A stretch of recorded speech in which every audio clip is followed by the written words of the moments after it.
தமிழ்நாட்டில் கடந்த சில நாட்களாக கடும் குளிர் நிலவி வருகிறது. இந்நிலையில் டிசம்பர் 24 முதல் மிதமான மழைக்கு வாய்ப்பிருப்பதாக சென்னை வானிலை ஆய்வு மையம் எச்சரித்துள்ளது.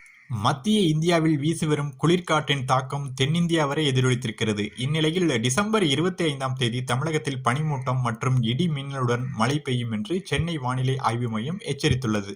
இது தொடர்பாக விடுக்கப்பட்டிருக்கும் அறிவிப்பில் அடுத்த 7 தினங்களுக்கான வானிலை முன்னறிவிப்பு மற்றும் எச்சரிக்கையை பொறுத்தவரை நேற்று பூமத்திய ரேகை பகுதிகளை ஒட்டியுள்ள தென்மேற்கு வங்கக்கடல் பகுதிகளின் மேல் நிலவிய வளிமண்டல கீழடுக்கு சுழற்சி இன்று குமரிக்கடல் மற்றும் அதனை ஒட்டியுள்ள பகுதிகளின் மேல் நிலவுகிறது. எனவே இன்றும் நாளையும் தமிழகம், புதுவை மற்றும் காரைக்கால் பகுதிகளில் வறண்ட வானிலை நிலவக்கூடும். அதிகாலை வேளையில் ஓரிரு இடங்களில் லேசான பனிமூட்டம் காணப்படும். டிசம்பர் 24 மற்றும் 25 வரை கடலோர தமிழகத்தில் ஓரிரு இடங்களிலும் புதுவை மற்றும் காரைக்கால் பகுதிகளிலும் லேசான முதல் மிதமான மழை பெய்யக்கூடும். உள் தமிழகத்தில் வறண்ட வானிலை நிலவக்கூடும். அதிகாலை வேளையில் ஓரிரு இடங்களில் லேசான பனிமூட்டம் காணப்படும்.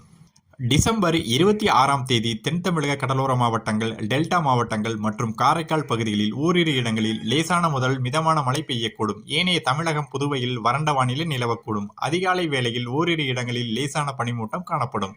டிசம்பர் 27ஆம் தேதி தென் தமிழக கடலோர மாவட்டங்கள், டெல்டா மாவட்டங்கள் மற்றும் காரைக்கால் பகுதிகளில் ஓரிரு இடங்களில் லேசான முதல் மிதமான மழை பெய்யக்கூடும். ஏனைய தமிழகம், புதுவையில் வறண்ட வானிலை நிலவக்கூடும்.